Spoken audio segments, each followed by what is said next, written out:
दानिया फैदो pH scale. pH Scala मा होनदों? pH स्केला जादों माने हाइड्रजेन आयननि खाब्रांथि बा गोसाखौ माने बेयो बेसेबां गोख्रों दं आरो बा बेसेबां खाब्रांथि दं बेखौ सुनो थाखाय बाहायनाय स्केलखौ मा होनगोन?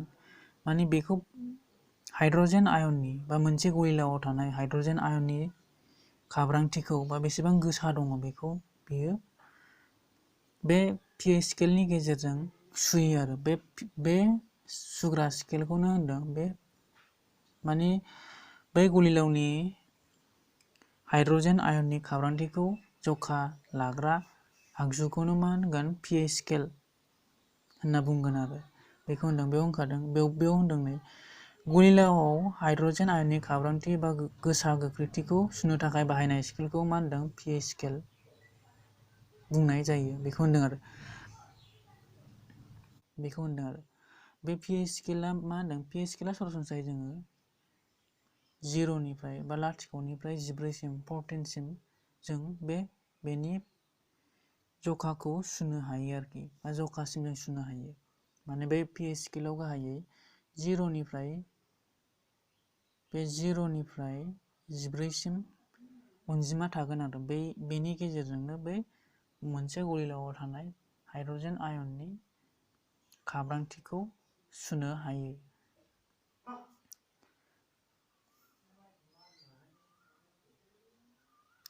दानिया नेक्स्टआव होनदों बे pH स्केलावनो मोनसे मान होनाय थायो आरो जेब्ला pH नि माना बा मोनसे गलिलाआवनि pH नि माना जेब्ला 7 जागोन होनबा बे 7खौ मा होनगोन? मोनसे दद्र होनगोन आरो दद्र गलिलाव होनगोन।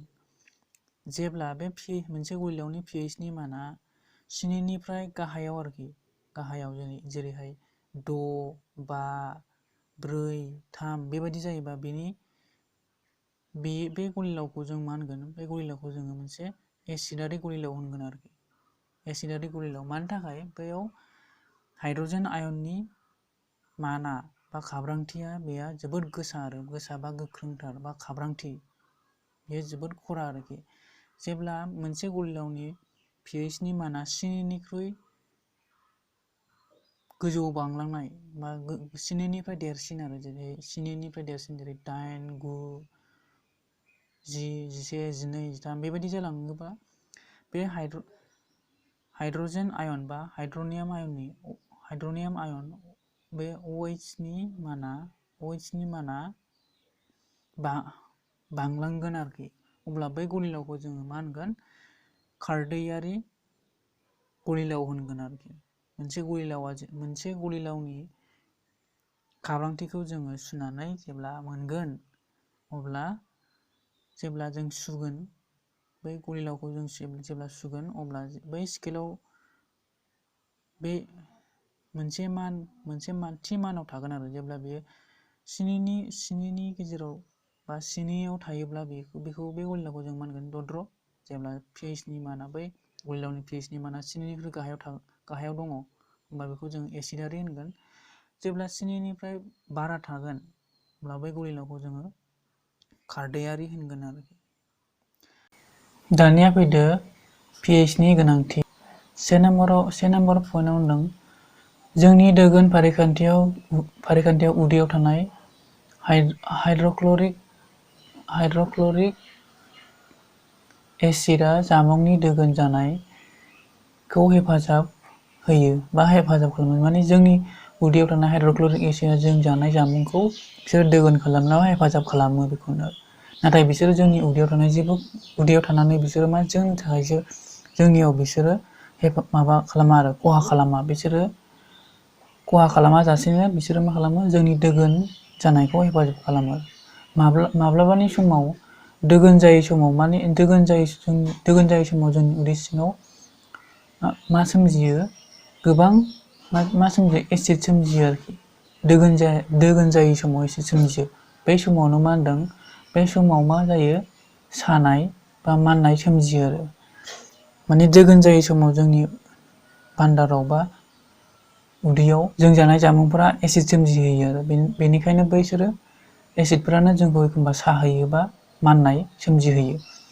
बेबायदिनो मा होनदों? बेबायदि सानायनिफ्राय रैखा मोननो थाखाय जों मा बाहायो? मोननो थाखाय जोङो खारै बाहायो जायखौ जोङो एसिड होबथाग्रा एन्टासाइड्स बुङो आरो बेखौ होनदों 1 नाम्बाराव माने जोंनि दोगोन जानायाव जेरै हाइड्रक्लरिक एसिड जोंखौ हेफाजाब खालामो दोगोन जानायाव नाथाय माब्लाबा समाव जों जानाय आदारफ्रा गोबां एसिडफोर सोमजियो आरो बै एसिड सोमजिहोनायफोरा एखमबानि समाव जोंखौ मा खालामो सानाय बा माननाय सोमजिहोनानै जोंखौ माबा खालामो आरो प्रब्लेम जाहोयो बेबायदि समाव जों मा खालामो खारदैयारि आखुनि जोङो एसिड होबथाग्रा एन्टासाइडफोरखौ जोङो बाहायो आरो दाना 2 नाम्बाराव होनदों 2 नाम्बाराव फैदो pHआ जोंनि हाथाइखौ जामखहोयो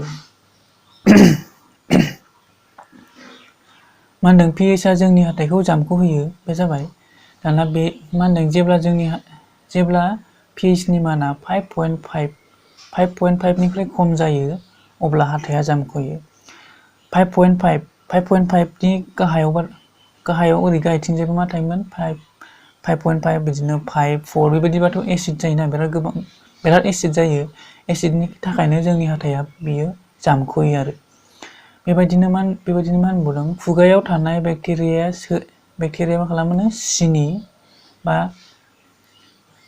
जानायनि उनाव थालांनाय जामुंनि आद्रा बाहागोफोरखौ मा खालामो सेवलां होनानै एसिड सोमजिहोयो माने जों जानाय आदारफ्रा जेरै हाथायाव थालाङोना बै थालांनायफ्रानो जों जानाय जामुंनि बा आदारनि हाथायाव थालांनाय बै फिसा माबाफ्रानो आदारफ्रानो जोंखौ उनाव सेवलांनानै बैसोरनो मा खालामो एसिड सोमजिहोयो आरो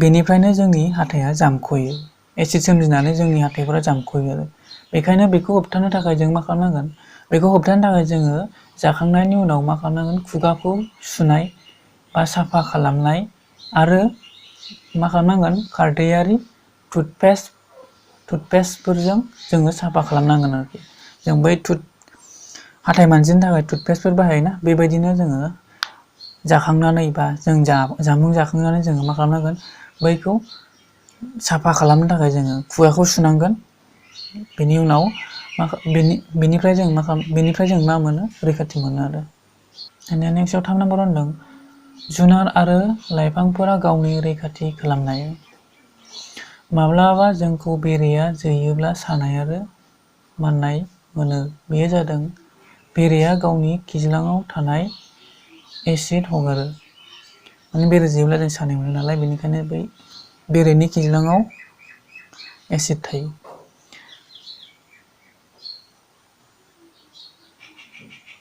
आरो बेकिं सदा बायदि खारै बाहायनानै जों मोजां मोननो हायो आरो खमा बिलाइनि सुमुआव मेथानइक एसिड बा फर्मिक एसिड थायो जाय खामनाय बादि साहोयो बेखौ डक लाइफांनि बिलाइखौ जोनाय जायगायाव फुनना लायोब्ला बेबायदि सानायनिफ्राय रैखाथि मोनो